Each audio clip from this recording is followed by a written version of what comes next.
ان کی قوم بتوں اور شیطانوں کی پوجا کرتی تھی۔ اللہ تعالیٰ نے بندوں پر رحمت فرماتے ہوئے ان کی قوم میں سے ایک شخص نوح بن لامک کو رسول بنا کر بھیجا۔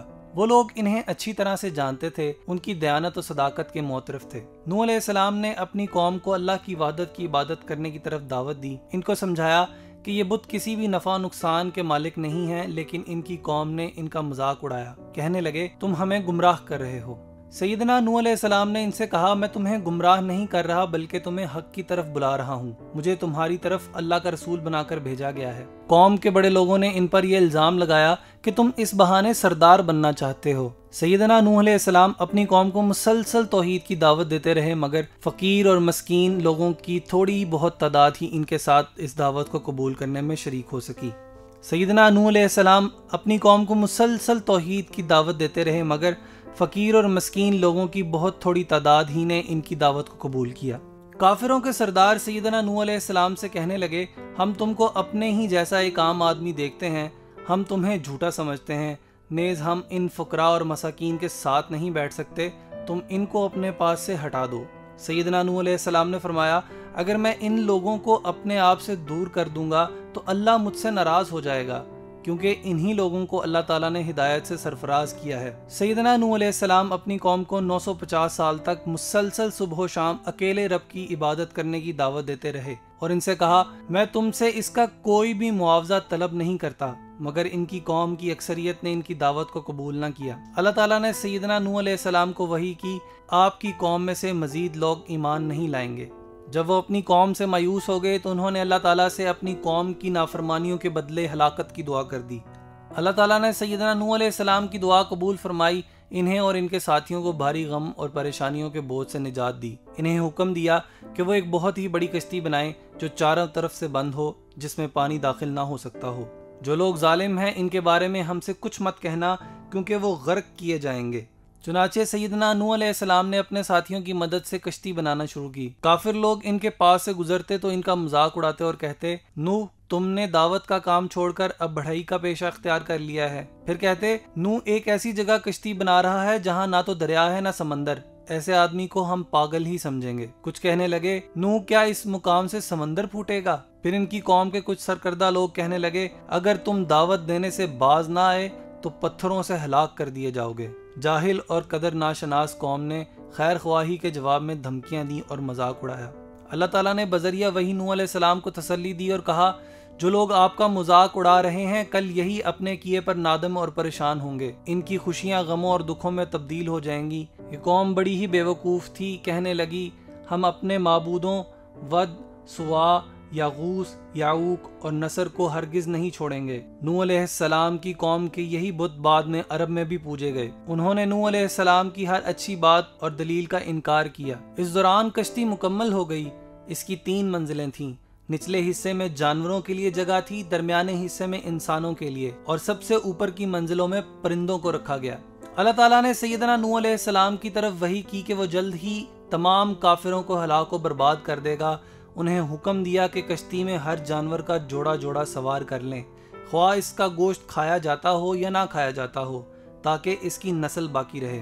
اس طرح ہر وہ چیز جس میں زندگی کے آثار ہیں، خواہ وہ سبزیاں ہوں یا پھل، اسے بھی کشتی میں رکھ لیں۔ اپنے خاندان کے تمام افراد کو بھی کشتی میں سوار کر لیں، ہاں جن کے بارے میں پہلے سے فرمان جاری ہو چکا ہے اسے سوار نہ کریں کہ یہ لوگ کافر ہیں۔ ان کے علاوہ جو بھی اللہ پر ایمان لایا ہے اور آپ کی نبوت کی تصدیق کرتا ہے اسے بھی اپنے ساتھ بٹھا لیں۔ سیدنا نوح علیہ السلام کی قوم کے بہت تھوڑے سے لوگ ہی ان پر ایمان لائے تھے۔ مورخین کے مطابق ان کی تعداد صرف 80 کے قریب تھی۔ نوح علیہ السلام نے ویسے ہی کیا جیسے ان کو حکم دیا گیا تھا۔ ان کے بیٹوں میں سے حام، سام اور یافس کشتی میں سوار ہوئے کیونکہ یہ مسلمان تھے۔ بالآخر وہ دن آ پہنچا جب اللہ تعالیٰ نے کافروں پر عذاب نازل کرنے کا فیصلہ کیا تھا۔ چنانچہ زمین سے پانی پھوٹ پڑا، آسمان سے شدید بارش شروع ہو گئی جس کی پہلے یا بعد میں کوئی مثال نہیں ملتی۔ سیدنا نوح علیہ السلام نے فوری طور پر حیوانات اور پرندوں کو کشتی میں سوار کیا، پھر تمام مومنوں سمیت کشتی میں بیٹھ گئے۔ اس کشتی میں بیٹھ جاؤ، اللہ ہی کے نام سے اس کا چلنا اور ٹھہرنا ہے، یقیناً میرا رب بڑی بخشش والا بڑے رحم والا ہے۔ مشرق سے مغرب تک ساری زمین کے طول و عرض میں میدانوں، پہاڑوں، صحراؤں اور چٹیل میدانوں میں ہر جگہ سیلاب آیا۔ پانی کی سطح آہستہ آہستہ بلند ہوتی گئی، حتیٰ کہ پہاڑوں کی چوٹیاں بھی پانی میں ڈوب گئیں۔ ادھر کشتی سیدنا نوح علیہ السلام اور ان کے ہمراہیوں کو لے کر پانی میں تیرنے لگی۔ جیسے جیسے پانی کی سطح بلند ہوتی گئی، کافروں کے دل و دماغ پر خوف طاری ہونے لگا، آنکھوں کے سامنے مایوسی اور اندھیرا چھانے لگا۔ انہوں نے ادھر ادھر بھاگنا شروع کر دیا، اونچی جگہوں پر چڑھ گئے، مگر پانی ہر جگہ پہنچ رہا تھا۔ ان کافروں میں سیدنا نوح علیہ السلام کا بیٹا یام بھی موجود تھا۔ نوح علیہ السلام نے اسے دیکھا کہ وہ پانی میں ڈوبنے کے قریب ہے تو انہوں نے اسے آواز دی، بیٹے اب بھی وقت ہے، تم کفر سے توبہ کر لو اور کشتی میں سوار ہو جاؤ۔ بیٹے نے جواب دیا، میں اس سامنے والے اونچے پہاڑ پر چڑھ جاؤں گا اور موت سے بچ جاؤں گا۔ سیدنا نوح علیہ السلام نے کہا، آج اللہ کے عذاب سے بچانے والا کوئی نہیں مگر اللہ جس پر رحم کرے۔ پانی کی بڑی بڑی لہروں نے یام کو کشتی سے دور دھکیل دیا۔ وہ پانی میں غوطے کھاتا ہوا دیگر کافروں کی طرح پانی میں ڈوب کر مر گیا اور برے انجام سے دوچار ہوا۔ کشتی مسلسل کئی روز تک پانی میں تیرتی رہی، اس کے تمام سوار طوفان سے مکمل محفوظ رہے۔ پانی کی موجوں نے تمام کافروں کو اپنی لپیٹ میں لے لیا کہ تمام غرق ہو گئے۔ روئے زمین پر سب زی روح اشیاء ہلاک کو برباد ہو گئیں، صرف وہی بچے جو کشتی میں تھے۔ ڈوب کر مرنے والوں میں نوح علیہ السلام کے بیٹے کے علاوہ ان کی بیوی بھی شامل تھی، کیونکہ یہ دونوں اللہ پر ایمان نہیں لائے تھے۔ ان کا بیٹا بری صحبت کا شکار تھا اور کافروں کے ساتھ رہنے سہنے کی وجہ سے ایمان قبول نہ کر سکا۔ یہ بری صحبت اس کے لیے وبال ثابت ہوئی۔ اس کا انجام ذلت اور رسوائی کی صورت میں نکلا۔ نبی کا بیٹا ہونے کے باوجود اللہ کے عذاب سے نہ بچ سکا۔ جب روئے زمین کے تمام کافر پانی میں ڈوب کے مر گئے تو اللہ تعالیٰ نے آسمان سے بارش کو روک دیا۔ اللہ نے زمین کو حکم دیا کہ پانی کو نگل لے۔ نوح علیہ السلام نے اپنے بیٹے کے حق میں دعا کی۔ اللہ تعالیٰ نے فرمایا، وہ تیرے گھرانے کے افراد میں شامل نہیں تھا کیونکہ اس کے اعمال اچھے اور نیک نہ تھے۔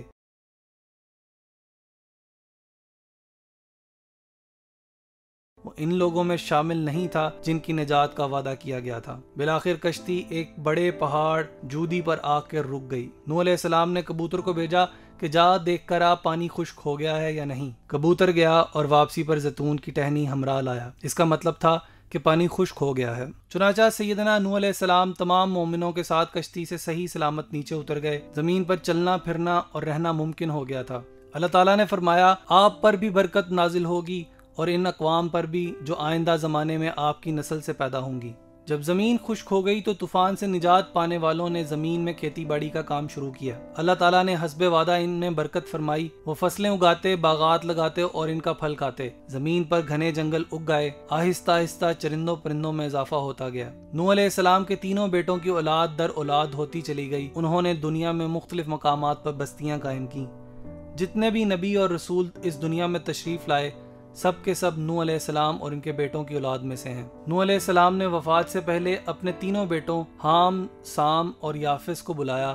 ان کو وصیت کی کہ وہ اللہ تعالیٰ کی عبادت کرتے رہیں اور اس کے علاوہ کسی اور کو شریک نہ ٹھہرائیں، کیونکہ شرک سب سے بڑا گناہ ہے۔ اس کے علاوہ انہیں یہ بھی نصیحت کی کہ وہ کسی صورت میں تکبر اور فخر نہ کریں، اس لیے بھی کہ یہ بہت بڑا گناہ ہے۔ ربی انی اعوذ بک ان اسألک ما لیس لی بہ علم وَإِلَّا تَغْفِرْ لِي وَتَرْحَمْنِي أَكُنْ مِنَ الْخَاسِرِينَ۔ نوح نے کہا، اے میرے رب، بے شک میں تیری پناہ میں آتا ہوں اس سے کہ میں تجھ سے اس چیز کا سوال کروں جس کا مجھے کوئی علم نہیں، اور اگر تو نے مجھے نہ بخشا اور مجھ پر رحم نہ کیا تو میں خسارہ پانے والوں میں سے ہو جاؤں گا۔ سیدنا نوح علیہ السلام آدم علیہ السلام کے کم و بیش 1000 سال بعد سرزمین عراق، جہاں آج کل کوفہ آباد ہے، میں پیدا ہوئے۔ ان کی قوم بتوں اور شیطانوں کی پوجا کرتی تھی۔ اللہ تعالیٰ نے بندوں پر رحمت فرماتے ہوئے ان کی قوم میں سے ایک شخص نوح بن لامک کو رسول بنا کر بھیجا۔ وہ لوگ انہیں اچھی طرح سے جانتے تھے، ان کی دیانت و صداقت کے معترف تھے۔ نوح علیہ السلام نے اپنی قوم کو اللہ کی وحدت کی عبادت کرنے کی طرف دعوت دی۔ ان کو سمجھایا کہ یہ بت کسی بھی نفع نقصان کے مالک نہیں ہیں، لیکن ان کی قوم نے ان کا مذاق اڑایا۔ کہنے لگے، تم ہمیں گمراہ کر رہے ہو۔ سیدنا نوح علیہ السلام نے ان سے کہا، میں تمہیں گمراہ نہیں کر رہا بلکہ تمہیں حق کی طرف بلا رہا ہوں۔ مجھے تمہاری طرف اللہ کا رسول بنا کر بھیجا گیا ہے۔ قوم کے بڑے لوگوں نے ان پر یہ الزام لگایا کہ تم اس بہانے سردار بننا چاہتے ہو۔ سیدنا نوح علیہ السلام اپنی قوم کو مسلسل توحید کی دعوت دیتے رہے، مگر فقیر اور مسکین لوگوں کی تھوڑی بہت تعداد ہی ان کے ساتھ اس دعوت کو قبول کرنے میں شریک ہو سکی۔ سیدنا نوح علیہ السلام اپنی قوم کو مسلسل توحید کی دعوت دیتے رہے، مگر فقیر اور مسکین لوگوں کی بہت تھوڑی تعداد ہی نے ان کی دعوت کو قبول کیا۔ کافروں کے سردار سیدنا نوح علیہ السلام سے کہنے لگے، ہم تم کو اپنے ہی جیسا ایک عام آدمی دیکھتے ہیں، ہم تمہیں جھوٹا سمجھتے ہیں، نیز ہم ان فقراء اور مساکین کے ساتھ نہیں بیٹھ سکتے، تم ان کو اپنے پاس سے ہٹا دو۔ سیدنا نوح علیہ السلام نے فرمایا، اگر میں ان لوگوں کو اپنے آپ سے دور کر دوں گا تو اللہ مجھ سے ناراض ہو جائے گا، کیونکہ انہی لوگوں کو اللہ تعالیٰ نے ہدایت سے سرفراز کیا ہے۔ سیدنا نوح علیہ السلام اپنی قوم کو 950 سال تک مسلسل صبح و شام اکیلے رب کی عبادت کرنے کی دعوت دیتے رہے اور ان سے کہا، میں تم سے اس کا کوئی بھی معاوضہ طلب نہیں کرتا، مگر ان کی قوم کی اکثریت نے ان کی دعوت کو قبول نہ کیا۔ اللہ تعالیٰ نے سیدنا نوح علیہ السلام کو وحی کی، آپ کی قوم میں سے مزید لوگ ایمان نہیں لائیں گے۔ جب وہ اپنی قوم سے مایوس ہو گئے تو انہوں نے اللہ تعالیٰ سے اپنی قوم کی نافرمانیوں کے بدلے ہلاکت کی دعا کر دی۔ اللہ تعالیٰ نے سیدنا نوح علیہ السلام کی دعا قبول فرمائی، انہیں اور ان کے ساتھیوں کو بھاری غم اور پریشانیوں کے بوجھ سے نجات دی۔ انہیں حکم دیا کہ وہ ایک بہت ہی بڑی کشتی بنائیں جو چاروں طرف سے بند ہو، جس میں پانی داخل نہ ہو سکتا ہو۔ جو لوگ ظالم ہیں ان کے بارے میں ہم سے کچھ مت کہنا، کیونکہ وہ غرق کیے جائیں گے۔ چنانچہ سیدنا نوح علیہ السلام نے اپنے ساتھیوں کی مدد سے کشتی بنانا شروع کی۔ کافر لوگ ان کے پاس سے گزرتے تو ان کا مذاق اڑاتے اور کہتے، نوح تم نے دعوت کا کام چھوڑ کر اب بڑھائی کا پیشہ اختیار کر لیا ہے۔ پھر کہتے، نوح ایک ایسی جگہ کشتی بنا رہا ہے جہاں نہ تو دریا ہے نہ سمندر، ایسے آدمی کو ہم پاگل ہی سمجھیں گے۔ کچھ کہنے لگے، نوح کیا اس مقام سے سمندر پھوٹے گا؟ پھر ان کی قوم کے کچھ سرکردہ لوگ کہنے لگے، اگر تم دعوت دینے سے باز نہ آئے تو پتھروں سے ہلاک کر دیے جاؤ گے۔ جاہل اور قدر ناشناس قوم نے خیر خواہی کے جواب میں دھمکیاں دیں اور مذاق اڑایا۔ اللہ تعالیٰ نے بذریعہ وحی نوح علیہ السلام کو تسلی دی اور کہا، جو لوگ آپ کا مذاق اڑا رہے ہیں کل یہی اپنے کیے پر نادم اور پریشان ہوں گے، ان کی خوشیاں غموں اور دکھوں میں تبدیل ہو جائیں گی۔ یہ قوم بڑی ہی بے وقوف تھی، کہنے لگی، ہم اپنے معبودوں ود، سوا، یاغوث، یعوق اور نصر کو ہرگز نہیں چھوڑیں گے۔ نوح علیہ السلام کی قوم کے یہی بت بعد میں عرب میں بھی پوجے گئے۔ انہوں نے نوح علیہ السلام کی ہر اچھی بات اور دلیل کا انکار کیا۔ اس دوران کشتی مکمل ہو گئی۔ اس کی 3 منزلیں تھیں۔ نچلے حصے میں جانوروں کے لیے جگہ تھی، درمیانے حصے میں انسانوں کے لیے، اور سب سے اوپر کی منزلوں میں پرندوں کو رکھا گیا۔ اللہ تعالیٰ نے سیدنا نوح علیہ السلام کی طرف وحی کی کہ وہ جلد ہی تمام کافروں کو ہلاک و برباد کر دے گا۔ انہیں حکم دیا کہ کشتی میں ہر جانور کا جوڑا جوڑا سوار کر لیں، خواہ اس کا گوشت کھایا جاتا ہو یا نہ کھایا جاتا ہو، تاکہ اس کی نسل باقی رہے۔ اس طرح ہر وہ چیز جس میں زندگی کے آثار ہیں، خواہ وہ سبزیاں ہوں یا پھل، اسے بھی کشتی میں رکھ لیں۔ اپنے خاندان کے تمام افراد کو بھی کشتی میں سوار کر لیں، ہاں جن کے بارے میں پہلے سے فرمان جاری ہو چکا ہے اسے سوار نہ کریں کہ یہ لوگ کافر ہیں۔ ان کے علاوہ جو بھی اللہ پر ایمان لایا ہے اور آپ کی نبوت کی تصدیق کرتا ہے، اسے بھی اپنے ساتھ بٹھا لیں۔ سیدنا نوح علیہ السلام کی قوم کے بہت تھوڑے سے لوگ ہی ان پر ایمان لائے تھے۔ مورخین کے مطابق ان کی تعداد صرف 80 کے قریب تھی۔ نوح علیہ السلام نے ویسے ہی کیا جیسے ان کو حکم دیا گیا تھا۔ ان کے بیٹوں میں سے حام، سام اور یافس کشتی میں سوار ہوئے، کیونکہ یہ مسلمان تھے۔ بالآخر وہ دن آ پہنچا جب اللہ تعالیٰ نے کافروں پر عذاب نازل کرنے کا فیصلہ کیا تھا۔ چنانچہ زمین سے پانی پھوٹ پڑا، آسمان سے شدید بارش شروع ہو گئی، جس کی پہلے یا بعد میں کوئی مثال نہیں ملتی۔ سیدنا نوح علیہ السلام نے فوری طور پر حیوانات اور پرندوں کو کشتی میں سوار کیا، پھر تمام مومنوں سمیت کشتی میں بیٹھ گئے۔ اس کشتی میں بیٹھ جاؤ، اللہ ہی کے نام سے اس کا چلنا اور ٹھہرنا ہے، یقیناً میرا رب بڑی بخشش والا، بڑے رحم والا ہے۔ مشرق سے مغرب تک ساری زمین کے طول و عرض میں میدانوں، پہاڑوں، صحراؤں اور چٹیل میدانوں میں ہر جگہ سیلاب آیا۔ پانی کی سطح آہستہ آہستہ بلند ہوتی گئی، حتیٰ کہ پہاڑوں کی چوٹیاں بھی پانی میں ڈوب گئیں۔ ادھر کشتی سیدنا نوح علیہ السلام اور ان کے ہمراہیوں کو لے کر پانی میں تیرنے لگی۔ جیسے جیسے پانی کی سطح بلند ہوتی گئی، کافروں کے دل و دماغ پر خوف طاری ہونے لگا، آنکھوں کے سامنے مایوسی اور اندھیرا چھانے لگا۔ انہوں نے ادھر ادھر بھاگنا شروع کر دیا، اونچی جگہوں پر چڑھ گئے، مگر پانی ہر جگہ پہنچ رہا تھا۔ ان کافروں میں سیدنا نوح علیہ السلام کا بیٹا یام بھی موجود تھا۔ نوح علیہ السلام نے اسے دیکھا کہ وہ پانی میں ڈوبنے کے قریب ہے تو انہوں نے اسے آواز دی، بیٹے اب بھی وقت ہے، تم کفر سے توبہ کر لو اور کشتی میں سوار ہو جاؤ۔ بیٹے نے جواب دیا، میں اس سامنے والے اونچے پہاڑ پر چڑھ جاؤں گا اور موت سے بچ جاؤں گا۔ سیدنا نوح علیہ السلام نے کہا، آج اللہ کے عذاب سے بچانے والا کوئی نہیں مگر اللہ جس پر رحم کرے۔ پانی کی بڑی بڑی لہروں نے یام کو کشتی سے دور دھکیل دیا۔ وہ پانی میں غوطے کھاتا ہوا دیگر کافروں کی طرح پانی میں ڈوب کر مر گیا اور برے انجام سے دوچار ہوا۔ کشتی مسلسل کئی روز تک پانی میں تیرتی رہی۔ اس کے تمام سوار طوفان سے مکمل محفوظ رہے۔ پانی کی موجوں نے تمام کافروں کو اپنی لپیٹ میں لے لیا کہ تمام غرق ہو گئے۔ روئے زمین پر سب زی روح اشیاء ہلاک کو برباد ہو گئیں، صرف وہی بچے جو کشتی میں تھے۔ ڈوب کر مرنے والوں میں نوح علیہ السلام کے بیٹے کے علاوہ ان کی بیوی بھی شامل تھی، کیونکہ یہ دونوں اللہ پر ایمان نہیں لائے تھے۔ ان کا بیٹا بری صحبت کا شکار تھا اور کافروں کے ساتھ رہنے سہنے کی وجہ سے ایمان قبول نہ کر سکا۔ یہ بری صحبت اس کے لیے وبال ثابت ہوئی۔ اس کا انجام ذلت اور رسوائی کی صورت میں نکلا۔ نبی کا بیٹا ہونے کے باوجود اللہ کے عذاب سے نہ بچ سکا۔ جب روئے زمین کے تمام کافر پانی میں ڈوب کے مر گئے تو اللہ تعالیٰ نے آسمان سے بارش کو روک دیا۔ اللہ نے زمین کو حکم دیا کہ پانی کو نگل لے۔ نوح علیہ السلام نے اپنے بیٹے کے حق میں دعا کی، اللہ تو نے میرے اہل و عیال کو بچانے کا وعدہ فرمایا تھا، پھر میرا بیٹا کیوں غرق ہو گیا؟ اللہ تعالیٰ نے فرمایا، وہ تیرے گھرانے کے افراد میں شامل نہیں تھا کیونکہ اس کے اعمال اچھے اور نیک نہ تھے۔ وہ ان لوگوں میں شامل نہیں تھا جن کی نجات کا وعدہ کیا گیا تھا۔ بالآخر کشتی ایک بڑے پہاڑ جودی پر آ کر رک گئی۔ نوح علیہ السلام نے کبوتر کو بھیجا کہ جا دیکھ کر آ پانی خشک ہو گیا ہے یا نہیں۔ کبوتر گیا اور واپسی پر زیتون کی ٹہنی ہمراہ لایا۔ اس کا مطلب تھا کہ پانی خشک ہو گیا ہے۔ چنانچہ سیدنا نوح علیہ السلام تمام مومنوں کے ساتھ کشتی سے صحیح سلامت نیچے اتر گئے۔ زمین پر چلنا پھرنا اور رہنا ممکن ہو گیا تھا۔ اللہ تعالیٰ نے فرمایا، آپ پر بھی برکت نازل ہوگی اور ان اقوام پر بھی جو آئندہ زمانے میں آپ کی نسل سے پیدا ہوں گی۔ جب زمین خشک ہو گئی تو طوفان سے نجات پانے والوں نے زمین میں کھیتی باڑی کا کام شروع کیا۔ اللہ تعالیٰ نے حسب وعدہ ان میں برکت فرمائی۔ وہ فصلیں اگاتے، باغات لگاتے اور ان کا پھل کھاتے۔ زمین پر گھنے جنگل اگ گئے۔ آہستہ آہستہ چرندوں پرندوں میں اضافہ ہوتا گیا۔ نوح علیہ السلام کے تینوں بیٹوں کی اولاد در اولاد ہوتی چلی گئی۔ انہوں نے دنیا میں مختلف مقامات پر بستیاں قائم کی۔ جتنے بھی نبی اور رسول اس دنیا میں تشریف لائے سب کے سب نوح علیہ السلام اور ان کے بیٹوں کی اولاد میں سے ہیں۔ نوح علیہ السلام نے وفات سے پہلے اپنے تینوں بیٹوں حام، سام اور یافس کو بلایا۔ ان کو وصیت کی کہ وہ اللہ تعالیٰ کی عبادت کرتے رہیں اور اس کے علاوہ کسی اور کو شریک نہ ٹھہرائیں، کیونکہ شرک سب سے بڑا گناہ ہے۔ اس کے علاوہ انہیں یہ بھی نصیحت کی کہ وہ کسی صورت میں تکبر اور فخر نہ کریں، اس لیے بھی کہ یہ بہت بڑا گناہ ہے۔ ربی انی اعوذ بک ان اسألک ما لیس لی بہ علم والا تغفر لی وترحمنی اکن من الخاسرین۔ نوح نے کہا، اے میرے رب، بے شک میں تیری پناہ میں آتا ہوں اس سے کہ میں تجھ سے اس چیز کا سوال کروں جس کا مجھے کوئی علم نہیں، اور اگر تو نے مجھے نہ بخشا اور مجھ پر رحم نہ کیا تو میں خسارہ پانے والوں میں سے ہو جاؤں گا۔